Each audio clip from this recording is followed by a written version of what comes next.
Hello everybody, today we're going to be making a video about my infinite villager trading hall. The benefit of this trading hall is that it utilizes only one zombie, and the zombie is in a minecart, so it goes incredibly quickly, and it's incredibly fast-paced. So, for example, let me just fill these slots with villagers, right? And I'll be choosing some random villagers to be converted.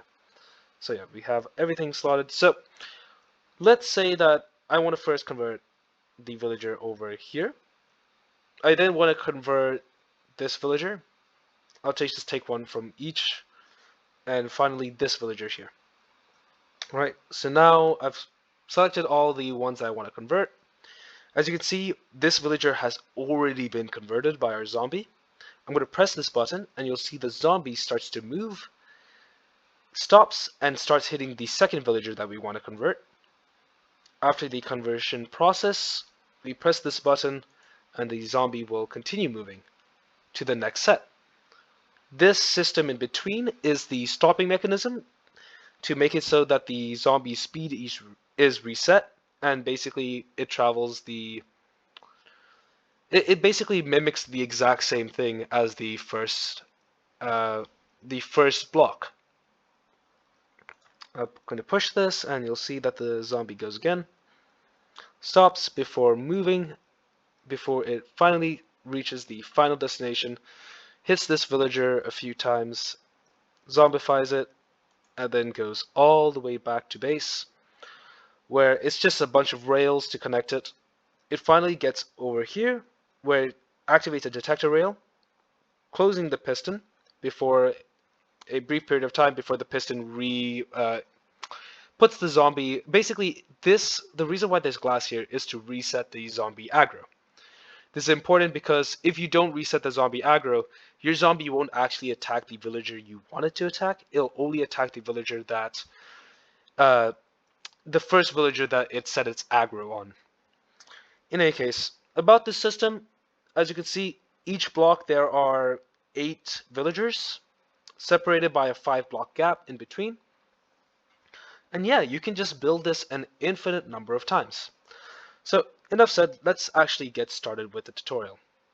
When making this farm, you want to make sure that you're building either to the west or to the south. If you build it east or north, it won't work. The reason why is because all of these rails are set backwards. These rails are directional. And if you were to build it east or to the north, the zombie would be going backwards and would get stuck. So make sure you're building it to the east or to the west. So I'll just put a few blocks, build a few blocks up. This is where our villager is going to be seated. Here we have the lectern. Here we have the villager. And the sides for the villager trading hall. Just like so. And you want to finish it up with a trap door at the bottom. Like that. So it'll close this way.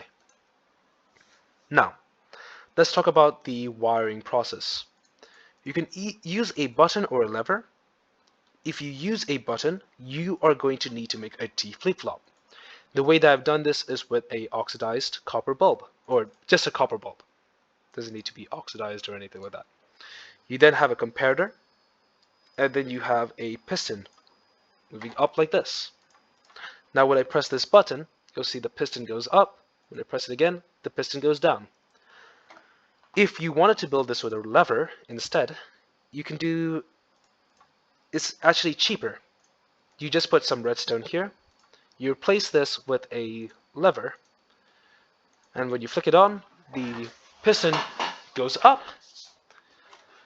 and when you flick it off, the piston goes down, just like so. However, this is just a personal preference. I like buttons more. They look nicer, and yeah, that's why I'm using a button instead of a lever. Anyway, some more with this compartment. Now what we're going to do is we're going to be building this system down here. This is basically the system that powers the rails on or off. And how we're going to build this, we're going to be putting an observer, an observer like this, what will happen is the observer detects when the piston is pushed. We then have a sticky piston facing this way and a redstone block here. So what we want to do is that when the villager is standing, we don't want the system to be turned on. So the redstone block should be placed here when the villager system is off, when the zombification process is off. When the zombification process is on, we want the redstone block to be outputted. Now, let's talk about the remaining systems, right? So first, let's build underneath this redstone block, like so, over here. You put a redstone dust, and let's just build it out a bit because we're going to be building multiple sets of this. Put a redstone dust, a repeater, redstone dust, repeater, and repeat for a couple of times. All right. Now what we want to do is when we want to get a target block. With this target block, we put it at the point of each redstone dust, not the repeaters. We then take our torches, put them on top, and we take any building block, doesn't matter, fill them up as well. Put this on top. Some more redstone torches facing, let me just check if the direction is correct. Okay, facing the other way, apologies. We want to make sure that it's facing inwards, so in this direction.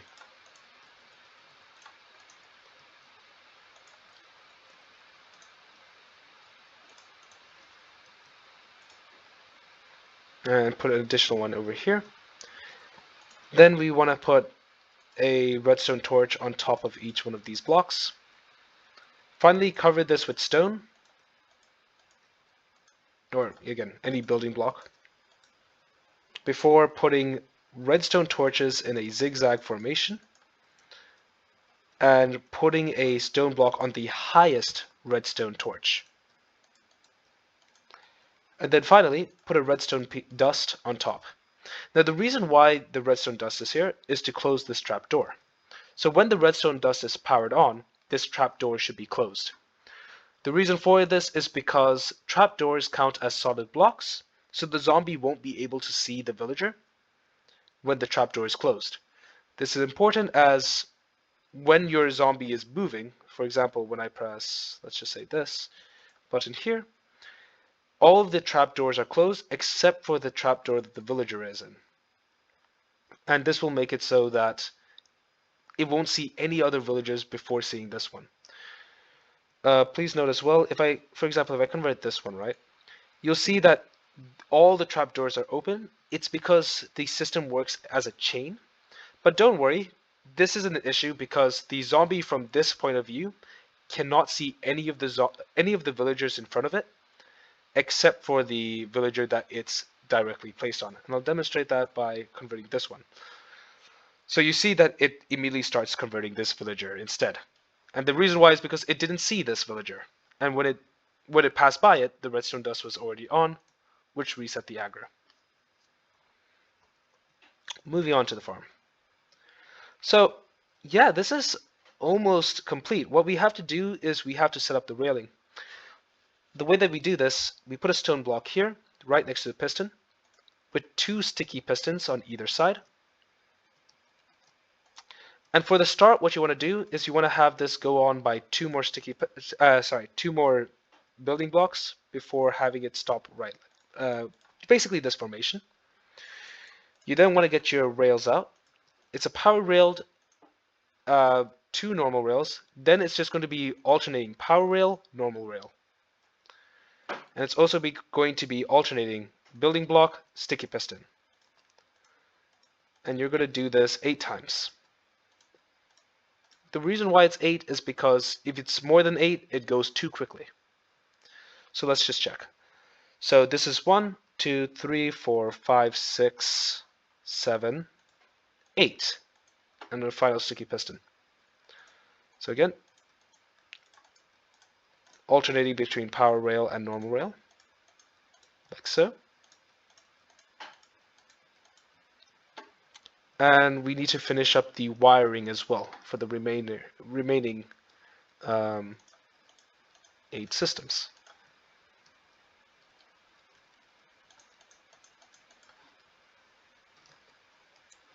Just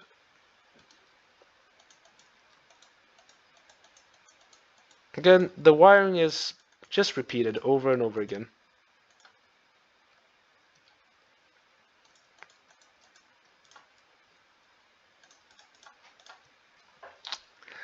Make sure that you have a redstone torch here, just one after your final sticky piston.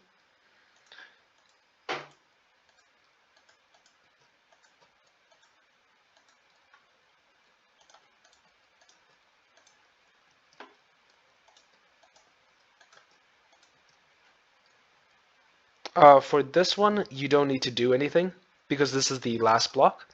So you don't need to finish the same system in this specific line, the one that's right after your last, I guess, villager cell.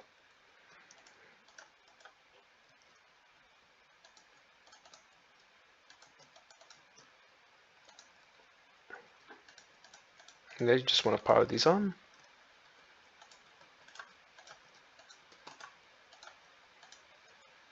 Redstone dust like so.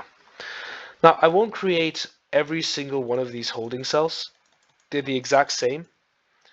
I'll just create the trapdoor and the button.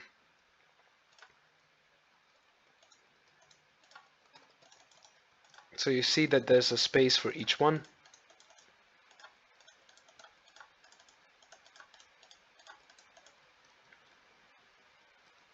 And yeah, you're just building the exact same system for each one of these.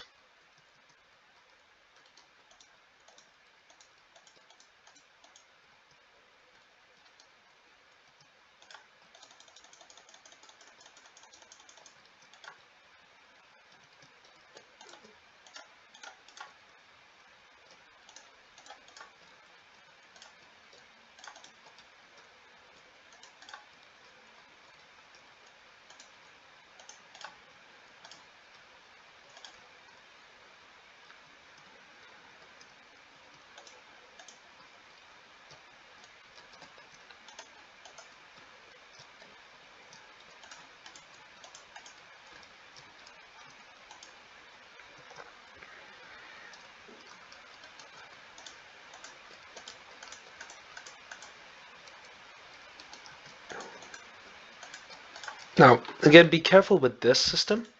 The reason why I say be careful is because you need to make sure that these sticky pistons are extended. Reason why is because when they're extended, then you want to place the redstone block below. So I'm just activating each one of these. So now they're all extended. And now I can place the redstone block here. And now you can kind of see a crude working of what I have over there. If I press this button, you'll see that this station falls down, and so does everything else after it. If I press it up again, everything comes up. If I press this button, this one goes down, everything after it goes down. And so on and so forth.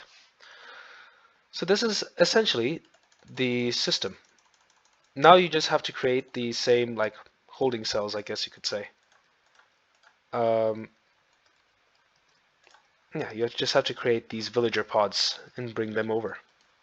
And you'll notice that as soon as I place these trapdoors, they go from being open like this to closed because of the redstone dust. And you'll also notice when I press this button, everything goes down except for the ones before it. Everything closes again. And yeah, that's pretty much how the system works. Alright, let's move on. There's only one more thing now, which is the stopping mechanism that I have over here. So the way that this works is essentially we're going to reset our position to match what we had at the very start. So the way that we do that is you can just follow my, follow what I do. This is the system that I found works best. Yeah, make sure that there's a target block here.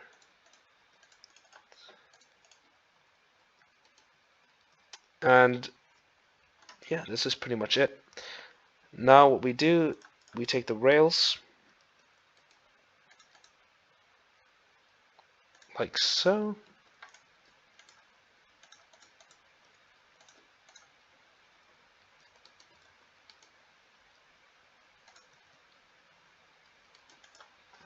And there we have it. So you'll notice that these three match exactly the same as these three here. Powered rail, normal rail, and a sticky piston below it. Powered rail, normal rail with a sticky piston below it. So what that means is that you can literally just copy what we did from the start here, right? All of this for the next set over here. Just copy what we did in the beginning of the video. What we have to do to actually make the system work, we put a redstone dust, we take a sticky piston with a redstone block, take some building blocks, put it underneath this. There we go. A redstone dust here with 4 repeaters set to 4 ticks. And there you go. So the maximum, output of the repeater. And there you have it. So what will happen is that the zombie will go over here. The detector rail will be powered, right? Then the zombie will keep moving because it has some initial speed. It'll go over, fall into this position here before getting powered on for the next 8 or however many you wanted. Again, please make sure that you have one of these systems between every 8 of these villagers. If you don't, it will either go, it might, if you have 9 of these, for example, it might go too fast. The minecart might go too fast, the stopping mechanism won't work, and your zombie won't be converting that specific villager. 8 is kind of the sweet spot. Now, let me just build the rest of this system. So I'm going to build the mechanism for the zombie to return back now. And then I can show you a build that I made in, a survival Minecraft world.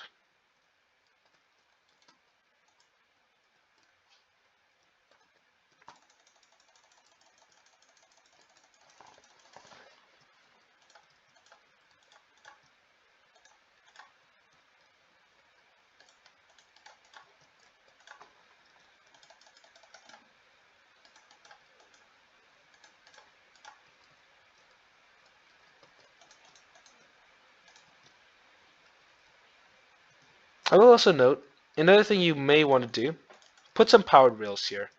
The reason for it is because with powered rails, the zombie will be going fast enough so that it actually goes with enough speed to go to the very top and get into this intersection. Otherwise, what will happen is that the zombie won't have enough speed. And as we can see from my system over here, if the zombie doesn't have enough speed, the detector rail will go too quickly and it won't be able to enter the piston because of the fact that the piston closes before it can actually get into the right position.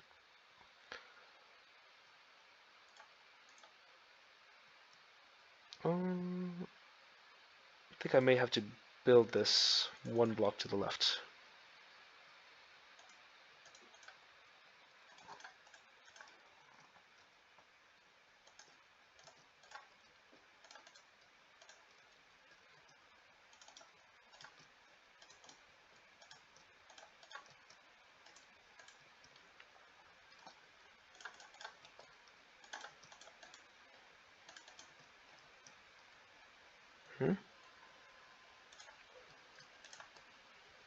Oh, sorry. There we go. That should fix it. Now all we need to do is just have some redstone going over with a redstone torch here, a piston facing this way. Oh, sorry. It needs to be one block higher. There we go, just like so. And we'll have some redstone dust lining in. You want to be careful because you need to make this one block higher. The reason why is because if you don't, what will happen is the redstone will get powered over and over again. One thing I'm realizing is that we should put a target block here. This mechanism is up to you. You can make it how you feel like, whatever works for your farm or your idea.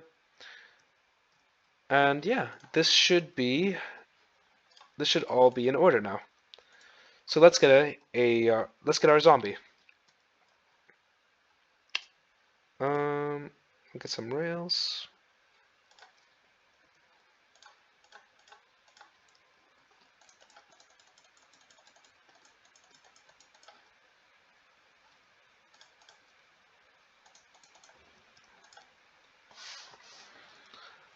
And let's get our zombie.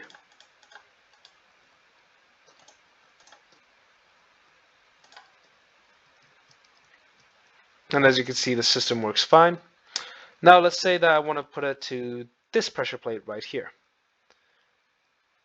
Oh, sorry. I forgot to set up the mechanism for when the zombie actually gets powered. Apologies for that. The way that we can do that is quite simple. I'm going to do that very quickly now.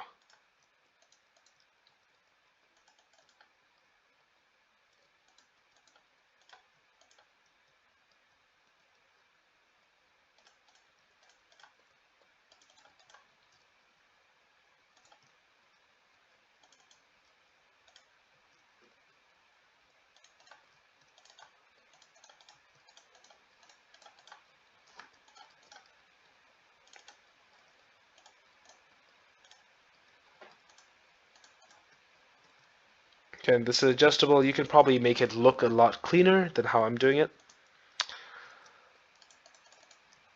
So what I'm going to do, right, is the way that I made my system is that you can take your observers from 2 points. We're going to be using a bunch of observers. You can either take one from here, or you can take it from here, the piston underneath. You just have to move this railing and it'll work the same. I'm going to take it for the copper bulb, just for the sake of convenience.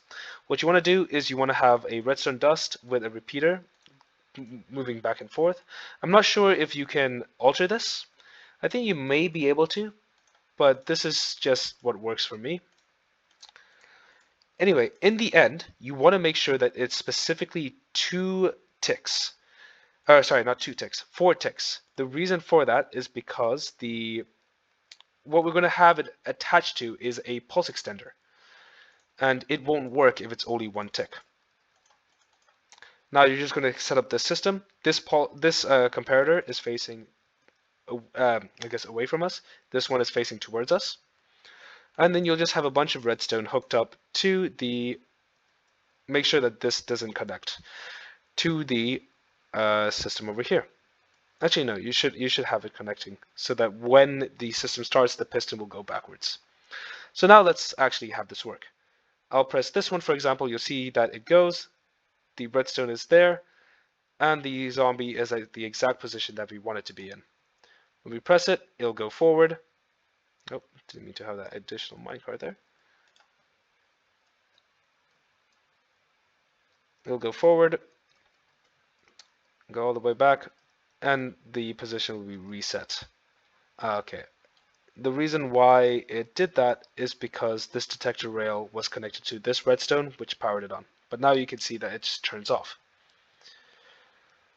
And yeah, let's just do the test again. Let's say that I want it to be the last one. You see that the zombie goes. It stops exactly at the last one. Press it again, it goes forward, goes towards this, and the 16 ticks is just enough for the zombie to go and have the same speed as it did originally. Anyway, that's pretty much it for the tutorial. Again, if you want to expand it, just copy from the very beginning over and over again. Now, I'm going to show you a survival world that I have where I have this system implemented, and I can show you some of the things that I did there. This is kind of optional, up to you.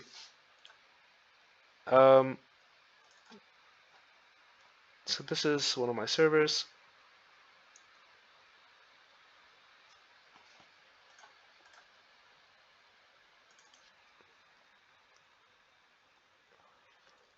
And here we have the villager trading system over there. You can see that it's still in expansion. I haven't made it fully. The idea is relatively new, but it all seems to be working decently well. And you can see some of the things that I did with it. First of all, what I would recommend you do is have a villager breeder. I have one over here. I apologize, I can't remember who made this. I simply found it on YouTube. I do apologize for that. But yes, I have this system here. Please note, this was not created by me. Basically, you put a minecart over here, you press the button, the villagers travel, and what they do is they go over to the villager trading hall. I have it so that it goes upwards all the way here before a series of levers and different pods. Again, you'll notice these are 8 pods, the next section 8, the next section 8, the next section 8. So what happens is that these levers control the way that the minecart moves. If it's in this position, you see that it's connected to the original rail, so it'll turn to the left here. However, here it's not connected, so it'll just keep going straight. And it's the same thing with these mechanisms here. If I want to bring a villager here, for example, like if I wanted to bring a villager here, I would first flick this lever so that it looks like this. The minecart goes, and then we want it to connect, and it would go over here and drop in. These blocks are on top. The reason why that they're there is because to prevent zombificated villagers from burning in the sun. So that's why they're there. Now, that's just the system on the top. Let's go to the actual villager trading hall. This skeleton might try to shoot me. I don't know why he's not burning. There we go. Okay. So as you can see, here we have our setup. These are the villager cells. These are the buttons, and there is a 3-block gap in between before the next set come into, the next villager section is presented over there.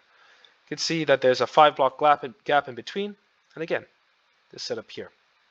The way that I designed the underground system for this is there are 2 zombies, one for each section.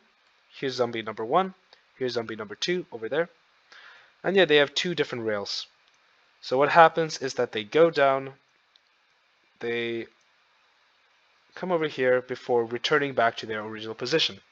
Now you can see for the detection method, my observer is at the bottom, observing this piston, not at the top. The reason why is if I put them at the top, they share the same line, which means that both zombies go. This was a problem, so I just had it go to the bottom. But the mechanism is still the same. We have it so that they travel all the way forward before getting powered again, and they go all the way up. There's a detector rail here which powers that torch there, and this in turn closes this glass. And over here with the observers, we have redstone lining over to the back before it travels up all the way here before we see again the pulse elongator, the pulse lengthener, before going here, which is a target block, and over there underneath the zombie is a powered rail. There's also a button here because I can simply press the button and it will travel just like so.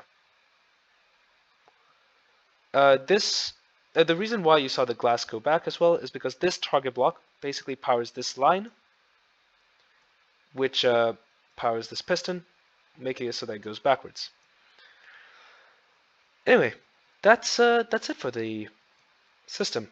Thanks for watching if you're still watched it, and I hope you enjoyed it. I hope it helps you.